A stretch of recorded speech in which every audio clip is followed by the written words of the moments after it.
तीन हिरण। एक सुंदर सा और बड़ा सा जंगल था। उसमें तीन हिरण मिलजुल कर रहते थे। वो तीनों हिरण एक दूसरे के साथ बहुत प्यार करते थे। जंगल के बाकी सारे जानवर उन तीनों को साथ देखकर बहुत खुश होते थे। वो तीनों हिरण जहाँ भी रहते थे, तीनों मिलकर ही रहते थे। जहाँ जाते थे साथ जाते थे, जो भी खाते थे मिल बांट कर खाते थे। एक दिन उस जंगल में एक बड़ा सा बाघ आ गया। बाघ ने जब उन तीनों हिरणों को देखा तो उसने सोचा, वाह, आज तो बहुत अच्छा दिन है मेरा। तीनों को मार के शानदार भोजन करूंगा। ये हिरन देखने में तो बहुत कोमल लग रहे हैं। जैसे भी करके इनको तो खाना है। इनका मांस खा के कम से कम 2 दिन पेट भरा ही रहेगा।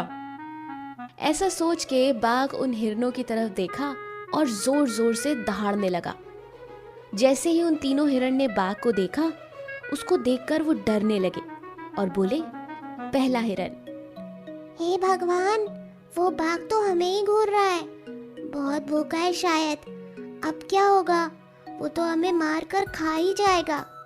तभी दूसरा हिरन बोला, अरे घबराओ मत, हम उस बाघ के साथ एक खेल खेलते हैं। वो बाघ थक जाने के बाद हम लोग यहाँ से निकल जाएंगे, क्योंकि थक जाने के बाद तो वो हमें पकड़ ही नहीं सकता। कुछ देर के बाद वो बाघ बहुत जोर से गरजता हुआ उन तीनों के पास दौड़ता हुआ आया। तभी वो तीनों हिरण मिलके बहुत तेजी से भागना शुरू कर दिया। तभी एक हिरन दूसरी तरफ जाता है, बाघ भी उस हिरन की तरफ जाता है। लेकिन तभी दूसरा हिरन बाघ से बोलता है, ए बाघ, तू पहले हिरन के पास क्यों जा रहा है? क्योंकि वो तेरे पास है इसीलिए? उसको पकड़ना आसान है। दम है तो मुझे पकड़ के बता। हाँ हाँ, आजा आजा। बाघ को उसकी बातें सुनकर गुस्सा आ जाता है, तो वो पहले हिरन को छोड़कर दूसरे हिरन की ओर भागने लगता है। तभी तीसरा हिरन पीछे से आवाज देता है, अरे ओ बाघ, क्या हुआ तुझे? मुझको भूल गया क्या? पकड़ पकड़, आसान शिकार पकड़। तेरी हिम्मत ही कहाँ है जो तू मुझे पकड़ के बताए? ऐसा कहकर हिरन जोर जोर से हंसने लगा। बाघ को बहुत गुस्सा आया। अब वो दूसरे हिरन को छोड़कर तीसरे के पीछे पड़ गया। ऐसा करते करते पूरी तरह से थक गया। अपने गुस्से को काबू में ना रख पाने की वजह से वो जोर जोर से गरजने लगा, तुम लोग मुझे गुस्सा दिला रहे हो, मुझे कमजोर समझ रहे हो। तुम लोग ये गलती कर रहे हो। आज तुम भले ही मुझसे बच गए, लेकिन कभी ना कभी मैं तुम तीनों को जरूर खाऊंगा। ऐसा बोल के बाघ वहां से निकल जाता है। तभी एक हिरन बाकी दो हिरनों से बोलता है, देखा दोस्तों, हमने बाघ को कैसा मजा चिखाया। हाँ सही बात है, हमारी वजह से बाघ बहुत थक गया। अब वो बाघ हमारे बारे में सोचेगा भी नहीं। हाँ मित्रों, सही बात। इससे हमें ये सीखने को मिलता है कि हमें हमेशा मिलजुल कर रहना चाहिए, तभी हम बाघ को हरा पाएंगे। एक बार की बात है, एक जंगल में एक बहुत ही चालाक बिल्ली रहती थी। उसका दिमाग बहुत तेज था। एक दिन चालाक बिल्ली रात में जंगल में घूम रही थी। तब उसे शेरू कुत्ता नजर आता है। चालाक बिल्ली उसके पास जाती है। तब उसे नजर आता है कि शेरू ने एक खरगोश मारा है और वो उसे खाने की तैयारी कर रहा था। शेरू, तुम क्या कर रहे हो? मैंने अभी अभी एक खरगोश मारा है, मैं अब आराम से खाऊंगा। चालाक बिल्ली को तब बहुत भूख लगी थी और उसे वो खरगोश खाने का था। उसे ये भी पता था कि शेरू तो उसे खाने के लिए नहीं देगा, इसीलिए वो दिमाग लगाती है और कहती है, शेरू, क्या तुम्हें पता नहीं, रात में खरगोश खाने से भूत पीछे लग जाते हैं और जब वो तुम्हें पकड़ लेते हैं वो तुम्हें खा जाते हैं। यही सब धुर्त लोमड़ी के साथ भी हुआ था। वो बेचारी जैसे तैसे बची थी। क्या तुम्हें भी इन सब में गुजरना है? बिल्ली की बात सुनकर शेरू कुत्ता डर जाता है। मुझे भूतों से बहुत डर लगता है, अब मैं क्या करूं? ये खरगोश मैं कहाँ रखूं? शेरू, मुझे लगता है रात में मारा हुआ खरगोश खाना ही नहीं चाहिए। मैं तुम्हें मुसीबत में नहीं देख सकती। तुम ये खरगोश मुझे दे दो, मैं इसे खा लूंगी। क्या फिर तुम्हारे पीछे भूत नहीं लगेंगे? शेरू, जिसने खरगोश मारा है सिर्फ वही खरगोश नहीं खा सकता, पर मैं तो खा सकती हूँ ना। अरे ऐसी बात है, फिर तुम ये खरगोश ले सकती हो और तुम्हारा बहुत बहुत शुक्रिया। तुमने मुझे बड़ी मुसीबत में पड़ने से बचाया। अरे ये तो कुछ भी नहीं है, मैं हमेशा तुम्हारी मदद करने के लिए तैयार हूँ। शेरू कुत्ता वहाँ से निकल जाता है। चालाक बिल्ली जोर जोर से हंसने लगती है। ये कितना बेवकूफ है, शेरू को तो मैं कभी भी आसानी से बेवकूफ बना सकती। और फिर वो खरगोश खा लेती है। इस कहानी से हमें ये सीख मिलती है कि हर किसी पर आंख बंद करके भरोसा नहीं करना चाहिए। मूर्ख बकरा।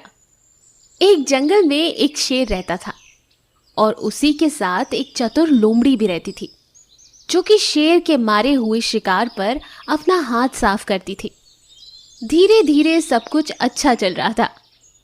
लोमड़ी हमेशा चिकनी चुपड़ी बातें करके शेर का दिल जीत लिया करती थी।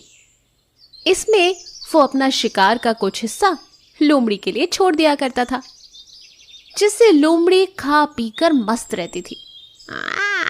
शेर को ऐसे ही उल्लू बनाती रहूंगी और ताजा ताजा मांस खाती रहूंगी।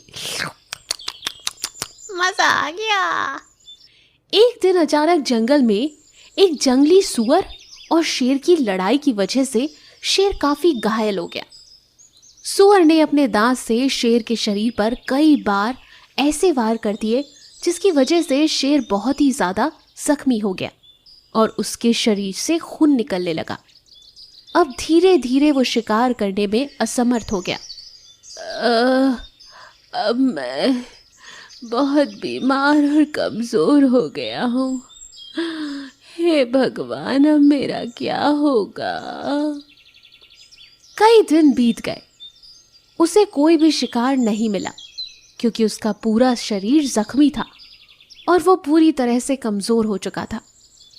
वो किसी को भी दौड़कर शिकार करने के असमर्थ था। उसने लोमड़ी से कहा, लोमड़ी बहन, अगर तुम कोई शिकार की व्यवस्था कर सको तो बहुत अच्छा होगा। अब मुझ में समर्थ नहीं कि मैं कोई शिकार कर पाऊँ। नहीं कुछ तो तुम मेरे पास शिकार को बहला फुसला कर ला दो, मैं उसे मार कर खा लूँगा और इस तरह हम दोनों भोजन कर सकते हैं। अन्यथा धीरे धीरे हम कमज़ोर होते जाएंगे और शायद हमारी मृत्यु हो जाए। इस बात को सुन के लोमड़ी मान गई और उसने बोला, ठीक है महाराज, मैं कोई व्यवस्था करती हूँ और जाकर देखती हूँ कि किस प्रकार से मैं किसी जानवर को बहला फुसलाकर यहाँ ला सकती हूँ। वो जंगल के पास के ही गांव में चली गई। वहां पर पहुंची तो उसने देखा कि एक बकरा घर के दरवाजे पर था, लेकिन वो बहुत ही हट्टा कट्टा था, इसलिए उसका शिकार करके उसे शेर के बन तक लाना बड़ा मुश्किल था।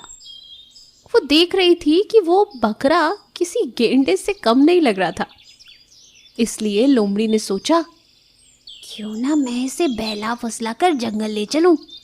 वो धीरे से उसके पास गई और बोली, बकरे भैया, क्या चल रहा है? बकरे ने लोमड़ी को देखकर बोला, कुछ खास नहीं। तभी लोमड़ी ने देखा कि बकरे के आगे सूखे हुए घास के पत्ते पड़े हुए थे, जिससे वो बड़े चाव से खा रहा था। अब लोमड़ी के दिमाग में एक चाल आई। उसने बोला, अरे भैया, इतने बलशाली होने के बाद आप ये सूखे घास के पत्ते खा रहे हो? ये कितनी बड़ी नाइंसाफी हो रही है तुम्हारे साथ, जबकि पूरा जंगल हरा भरा रसीले घास से भरा पड़ा है, जिसे देखकर ही तुम्हारा पेट भर जाएगा। कहाँ तुम ये सूखी साखी घास खा रहे हो? तुम तो कितने पराक्रमी लगते हो। बस ये बात सुनकर बकरे ने मन ही मन अपने आप को हीरो मान लिया। वो अब फूला नहीं समा रहा था। तभी बकरे ने लोमड़ी से पूछा, क्या तुम मुझे हरे भरे घास वाली जगह पर ले जा सकती हो? लोमड़ी का काम बन गया था। हाँ हाँ बिल्कुल, मैं उसी रास्ते से जा रही थी, अगर तुम चाहो तो साथ चल सकते हो।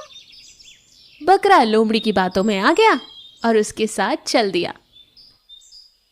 धीरे धीरे चलते चलते वो बीच जंगल पहुंच गया, जहां शेर अपने भोजन के इंतजार में था।